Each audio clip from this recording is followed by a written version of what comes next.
managers and then equip them to go and deal with it.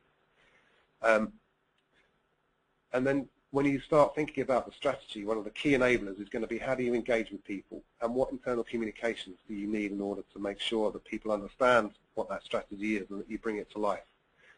And I go into organizations and ask them what they do with regards to internal communications, and they say quite often, well, we do a lot. We do a newsletter, we use the notice boards, we do email, we do X, Y, or Z. The managing director does loads of stuff, he has a barbecue, whatever it might be, but then when you talk to the employees, they don't understand it. And it's a classic mistake for companies, for employers, for organizations to communicate with their employees in language that actually they don't understand or that doesn't resonate. And it's quite simple, but ask the employees what it is that they want to hear and in what format. And don't just play to the lowest common denominator too. And the other key component is, well, how are you going to consult with employees? Is your strategy to do it on an individual basis, or is your strategy to do it collectively? And of course, there are times when you have to do it collectively, with redundancies, for example, or if you've got collective bargaining with the union representatives. But outside of that, if your strategy is to talk to your employees and to engage with them, well, what mechanisms have you got if you want to do that on a regular basis that involves groups? And having an employee forum, for example, with elected or volunteered representatives is often a good way to do that. You don't have to negotiate pay with them, you don't have to negotiate terms and conditions. In fact, you shouldn't really. But having some kind of collective consultation in place is a really important mechanism for employers to be able to use. So from my perspective of working with employers and trying to get them to understand the importance of having a proper employee relations and labour relations strategy, these are pretty much the key components that I would see in most organisations. There isn't anything there which is rocket science, but actually some of the detail, if it gets missed, it can undermine whatever else it is that you're trying to do. Okay, and then just thinking about some of the other factors that are at play in terms of employee relations in the UK. There's clearly some political influences, and politics can come into the workplace, again, particularly with unions. I mentioned with the rail unions and having a particular corporate line, which often involves a political viewpoint, which with the railways is some of the unions want to see railways being renationalised. There isn't any impetus or desire from any of the governments to make that happen, and yet we're seeing it firsthand where some of the union reps will bring in the renationalisation of the railways into meetings with local management. Well, the local management have no influence over that whatsoever. And so you will come up against some of these political issues. And it's important to make sure that if you can't influence them, then don't react to them, because there's absolutely no point. A significant factor that we've seen a trend in recently is some of these global union alliances. They're sector specific, and most of the trade unions in the UK will belong to one.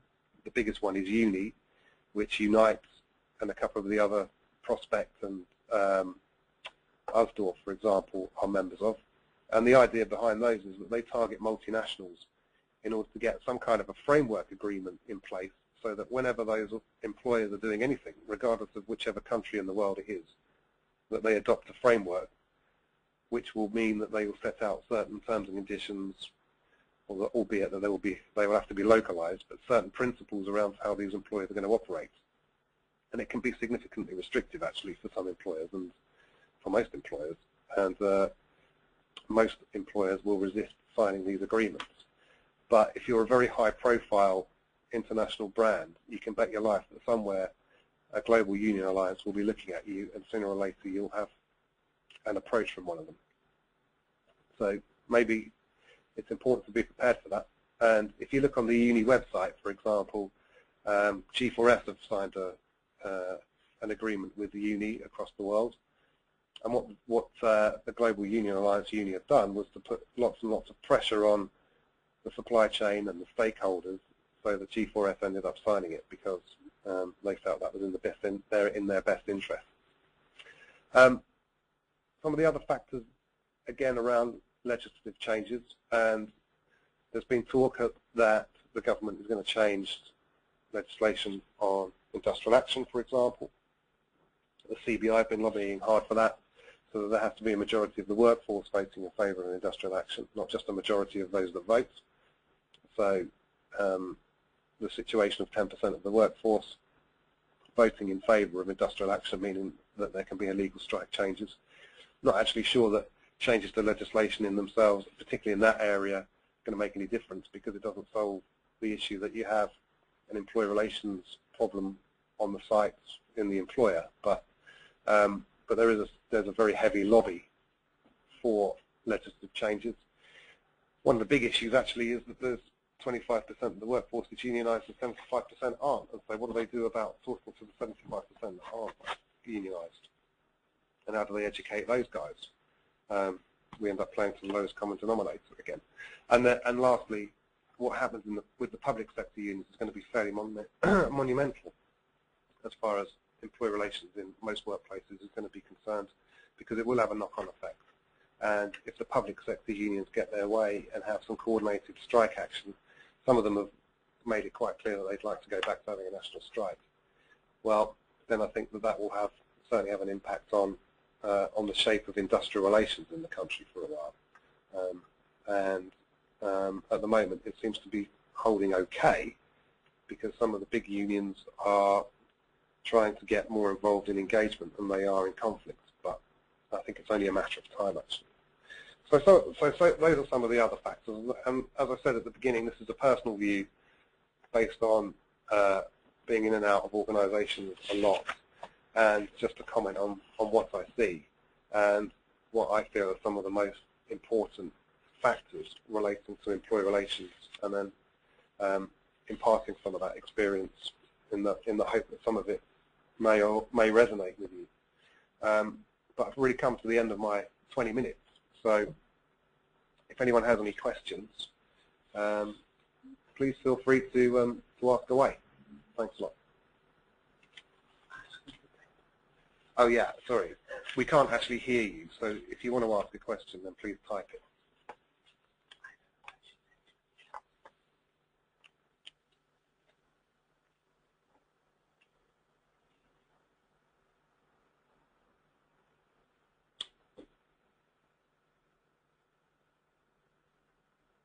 Okay, so far, no questions.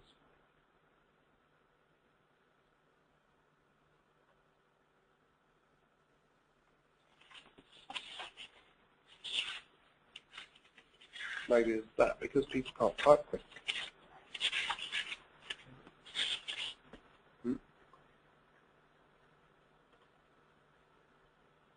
Okay, so I do have one question coming through. It's all very exciting. This is kind of real time, so please bear with us.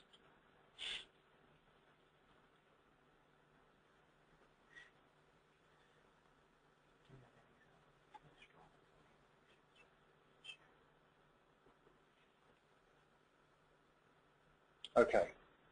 So first question is, do I see a recurring theme in the increased number of grievances?